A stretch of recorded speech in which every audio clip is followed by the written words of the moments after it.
विकसित भारत का स्थूल बिना मजबूत बुनियादी ढांचे के संभव हो।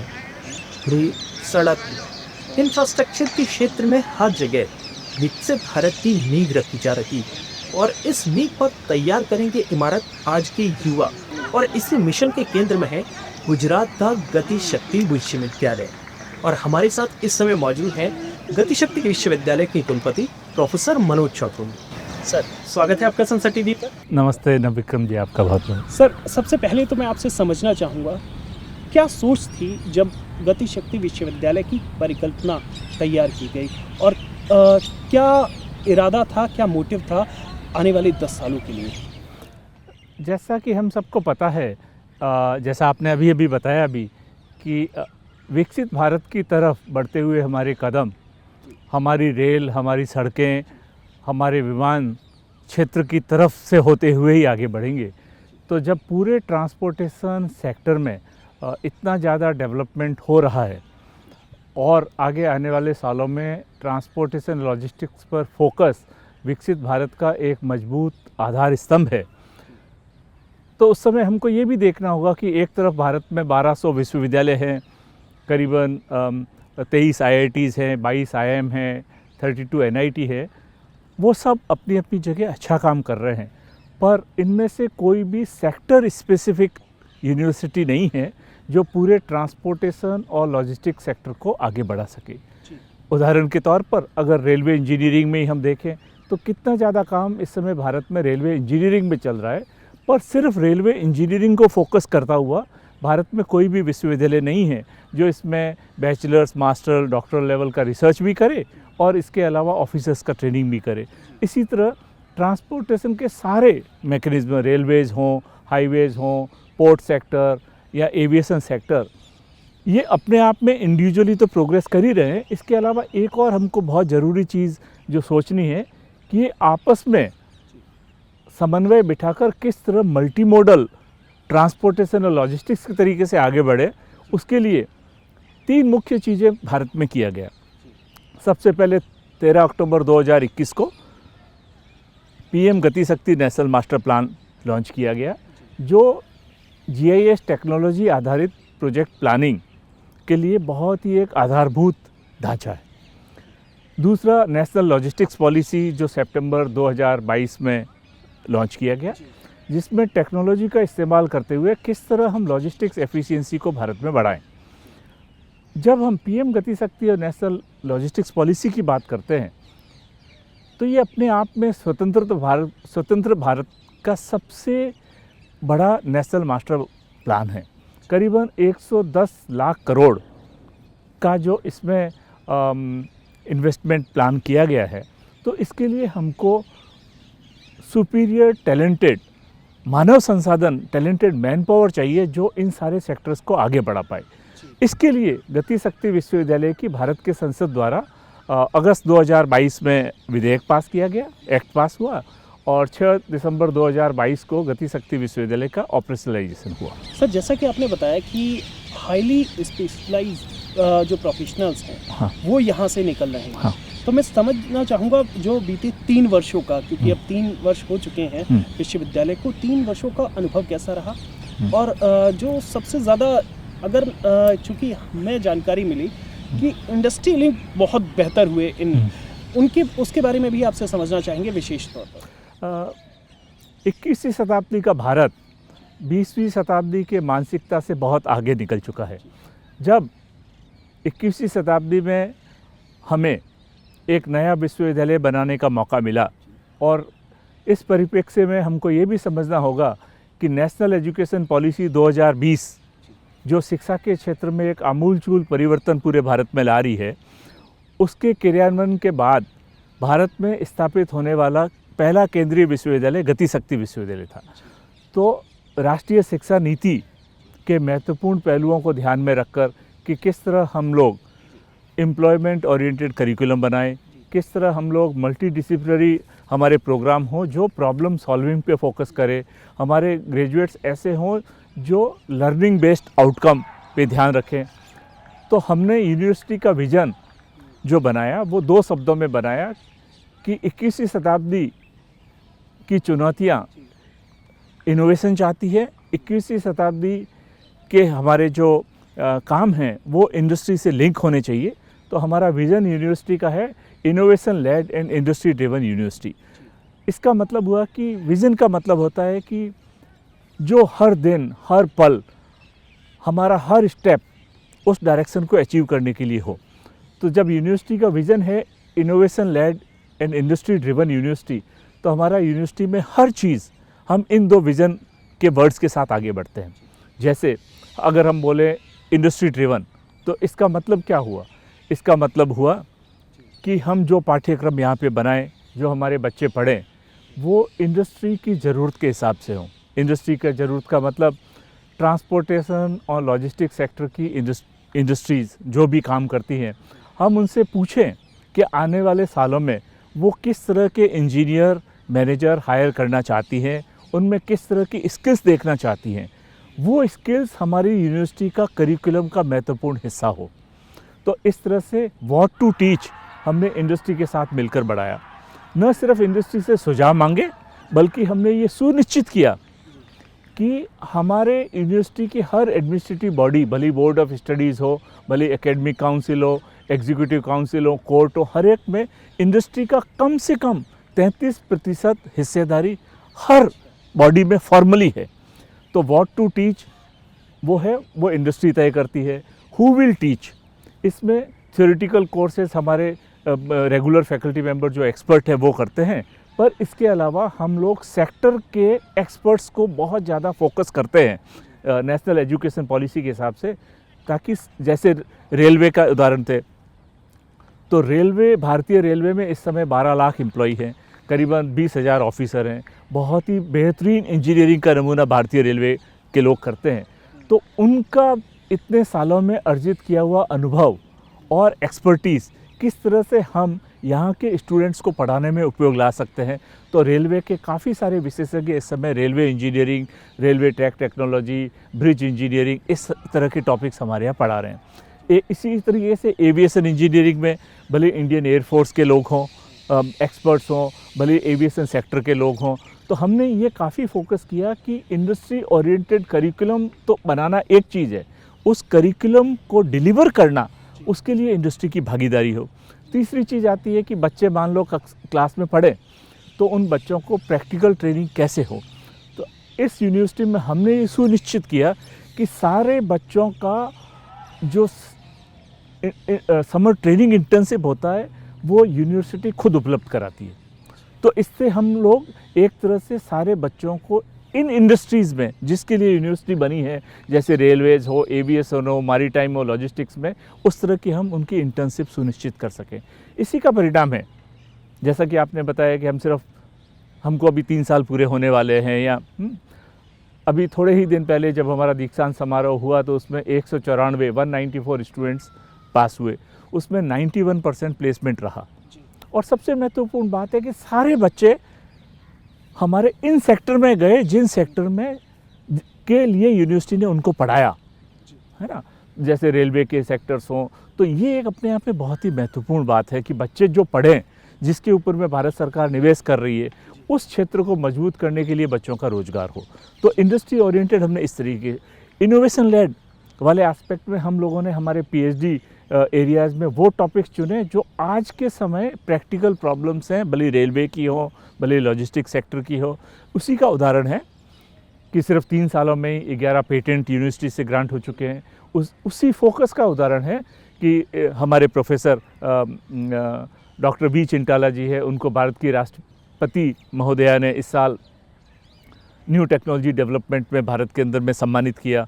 और उनका जो प्रोजेक्ट है सस्टेनेबल फोकस, जिसमें हम वडोदरा म्यूनसिपल कॉरपोरेशन से मिक्स्ड प्लास्टिक वेस्ट लेके किस तरह से हम पेट्रोल और डीजल प्रोडक्शन कर सकते हैं, जो वडोदरा रेलवे स्टेशन पे भी बना हुआ है, भारत के अलग अलग ज़िलों में। तो ये इनोवेशन का फोकस है। इसके अलावा तीसरी बहुत ही एक महत्वपूर्ण बात जो इस यूनिवर्सिटी की है, वो इसका मैंडेट है।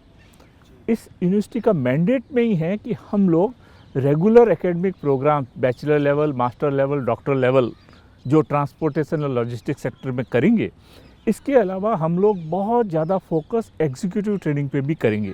तो रेलवे के सारे ऑफिसर्स जो रेलवे में भर्ती होते हैं यूपीएससी एग्ज़ाम के बाद में, भले सिविल सर्विसेज के बाद हो या इंजीनियरिंग सर्विसेज के बाद हो, तो उनके लिए ट्रेनिंग प्रोग्राम चलाना, रेलवे के ऑफिसर्स के लिए मिड कैरियर ट्रेनिंग प्रोग्राम चलाना।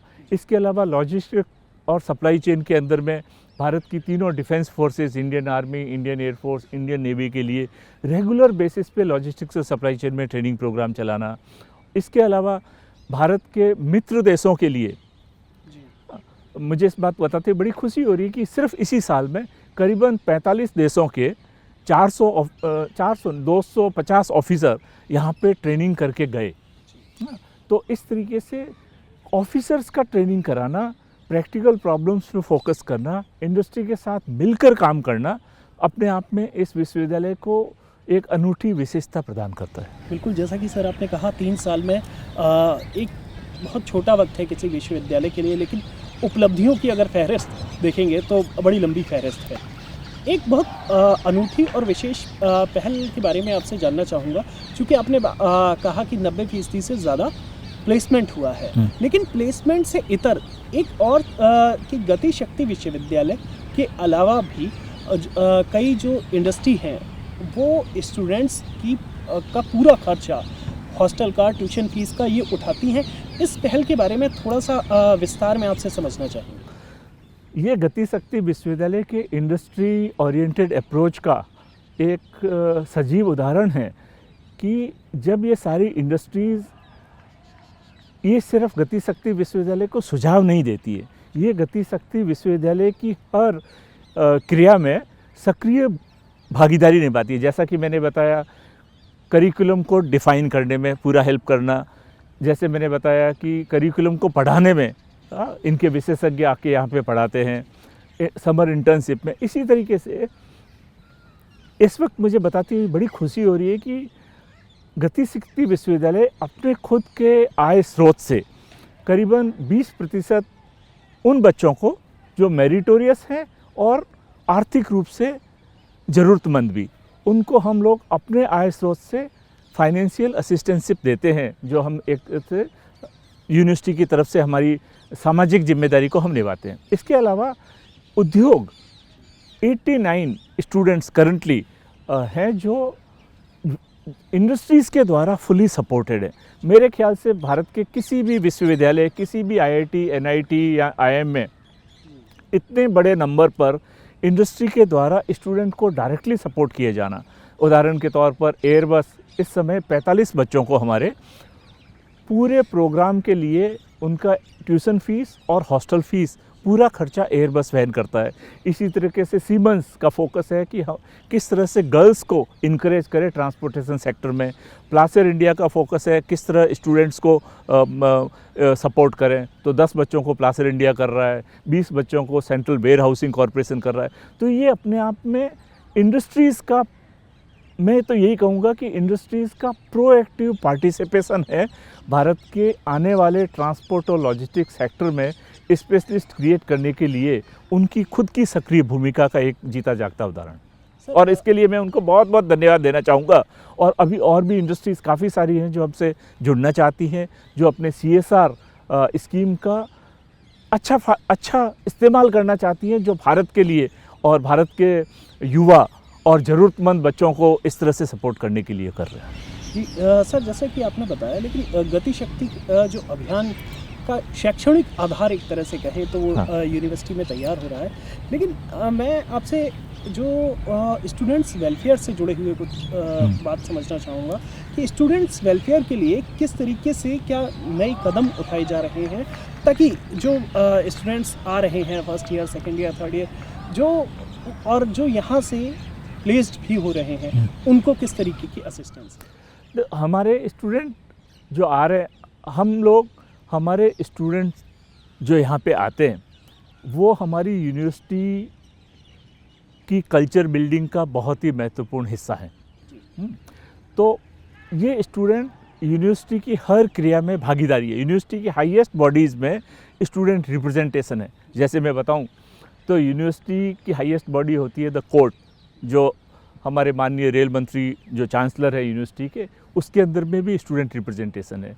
तो हमारा पूरा फोकस है कि हम बच्चों को वेल राउंडेड, एक जागरूक और कर्तव्यनिष्ठ नागरिक के रूप में हम आगे बढ़ाएं। जब हमारे बच्चे यहाँ से पास आउट होकर अलग अलग इंडस्ट्रीज़ में जाते हैं तो नेचुरली वो लोग वहाँ पे गति शक्ति विश्वविद्यालय के एम्बेसडर के रूप में काम करते हैं।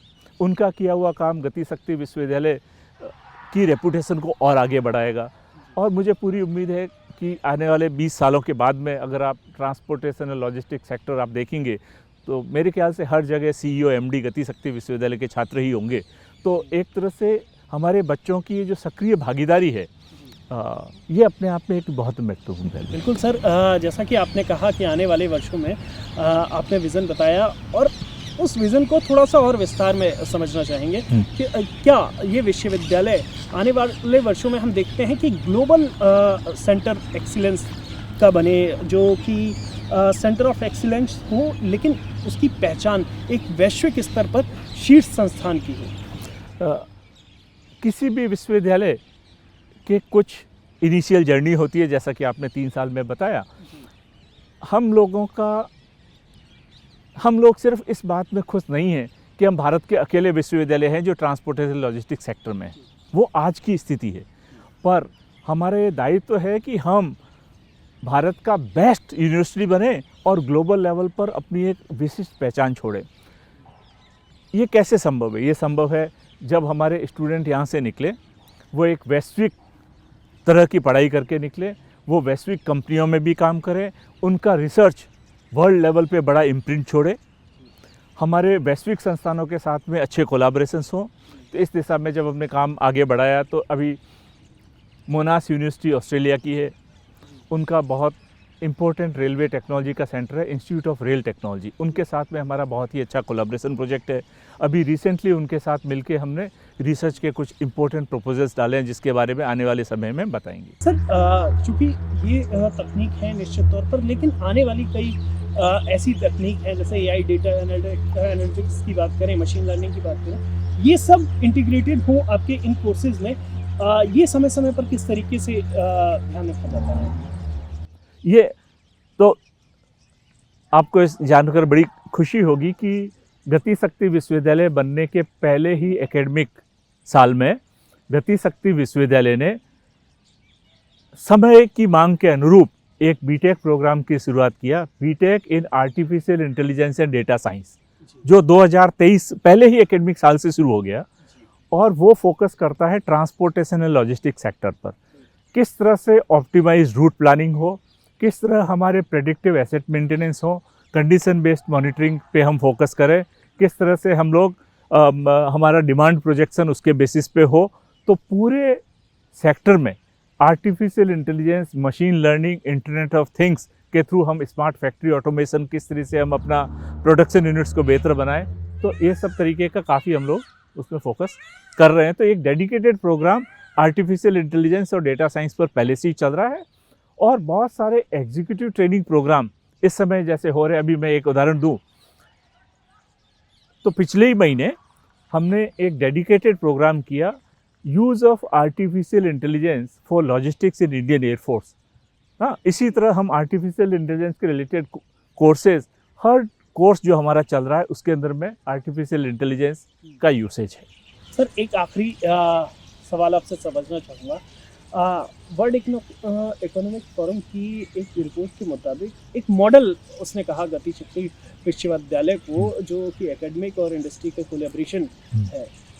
इस कोलैबोरेशन को और बेहतर करने के लिए आपने तमाम बातें बताई, लेकिन मैं आपसे समझना चाहूँगा कि छात्रों को रिसर्च का और मौका मिले, हैंड्स ऑन एक्सपीरियंस मिले, इसके लिए भविष्य की आपकी क्या योजना है? मैं इस पे सबसे पहले तो हमने यहाँ पे स्टार्टअप और इंक्यूबेशन सेंटर की शुरुआत कर दी है। तो अभी आने वाले समय में आप इसके बारे में और जानेंगे, क्योंकि लॉजिस्टिक्स के क्षेत्र में अपार संभावनाएं हैं इस तरह के नवाचार करने की, इस तरह की नई कंपनीज बनाने की।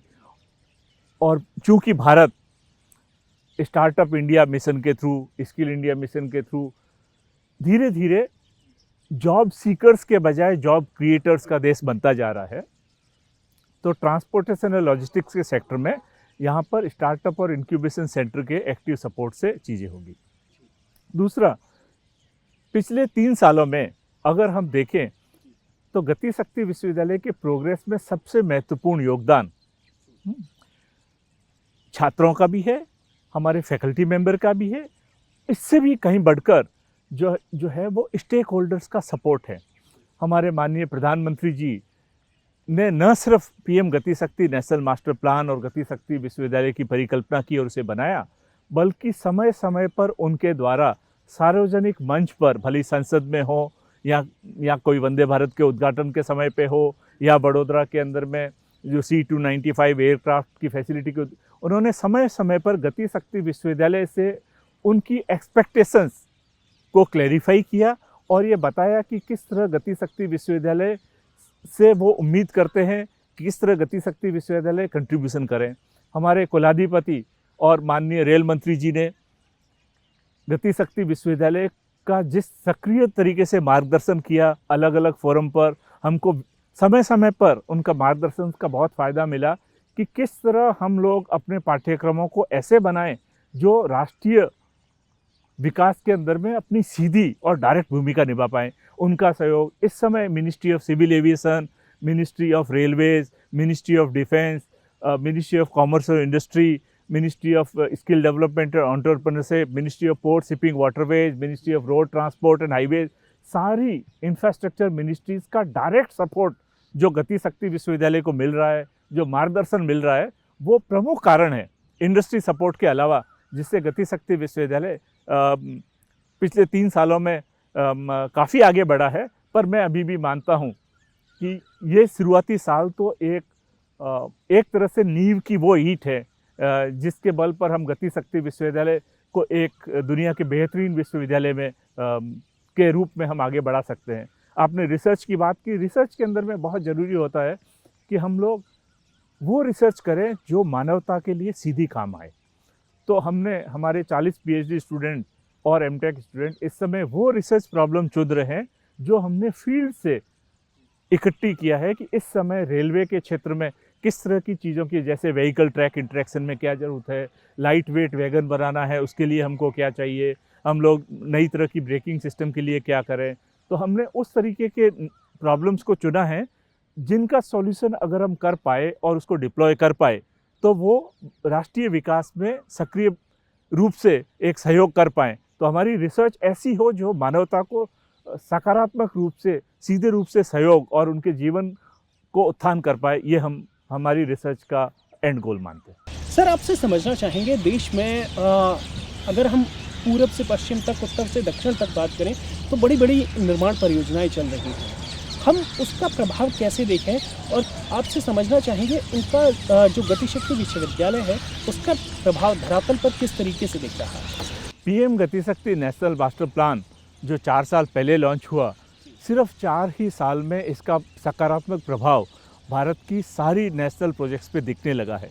करीबन 15 लाख करोड़ रुपए के प्रोजेक्ट्स पीएम गति शक्ति नेशनल मास्टर प्लान से करीबन 240 के करीबन प्रोजेक्ट जो इसके थ्रू हो चुके हैं।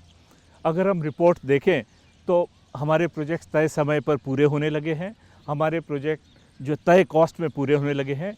इसको करने के लिए गति शक्ति विश्वविद्यालय ने अपनी एक महत्वपूर्ण भूमिका निभाई। जैसा कि हमको पता है कि सड़क नेशनल हाईवे अथॉरिटी भी बनाता है, सड़क स्टेट PWD भी बनाता है, सड़क विलेज पंचायत भी बनाता है, इसी तरह रोड के काम, ब्रिज के काम, टनल के काम। तो पीएम गति शक्ति नेशनल मास्टर प्लान के थ्रू एफिशिएंट इंफ्रास्ट्रक्चर डेवलपमेंट कैसे हो, इसके लिए गति शक्ति विश्वविद्यालय ने मिनिस्ट्री ऑफ कॉमर्स और इंडस्ट्री के साथ एक सहयोग किया, जिसके अंतर्गत गति शक्ति विश्वविद्यालय भारत में एक नोडल एजेंसी है गति शक्ति को प्लेटफॉर्म पे ट्रेनिंग देने के लिए। तो हमने एक जो ट्रेनिंग बनाया 15 घंटे का ट्रेनिंग प्रोग्राम, जो कर्मयोगी भारत प्लेटफॉर्म पर उपलब्ध करवाकर पिछले 4 महीने में ही करीबन 33,000 ऑफिसर्स ने उसको रजिस्टर किया और कल तक 11,600 ऑफिसर पूरे भारत में गति शक्ति के द्वारा, प्लेटफॉर्म के द्वारा किस तरह एफिशिएंट इंफ्रास्ट्रक्चर डेवलपमेंट करें, जिससे हमारे प्रोजेक्ट टाइम पर पूरे हों, जिससे हमारे प्रोजेक्ट की परियोजना अच्छी तरीके से बने, जिससे हमारे प्रोजेक्ट तय लागत में पूरे हों। तो इस तरीके से गति शक्ति विश्वविद्यालय ने करीबन 12,000 ऑफिसर को पूरे भारत में ट्रेन किया है और अगले आने वाले साल में हमारा टारगेट करीब 50,000 ऑफिसर को पूरे भारत में ट्रेन करने का है। शुक्रिया सर हमसे बात करने के थैंक लिए। यू। निश्चित तौर पर गति शक्ति विश्वविद्यालय में वो युवा तैयार हो रहे हैं जो कि राष्ट्र निर्माण में अपनी अहम भूमिका निभाएंगे। साथ ही मल्टी मॉडल कनेक्टिविटी के लिए ये विश्वविद्यालय नॉलेज पार्टनर की भूमिका निभा रहा है। हमारे इस कार्यक्रम में इतना ही। आप हमारा ये कार्यक्रम संसद टीवी के यूट्यूब चैनल पर भी देख सकते हैं। मुझे और मेरे साथियों को दीजिए इजाज़त। आप देखते रहिए संसद टीवी।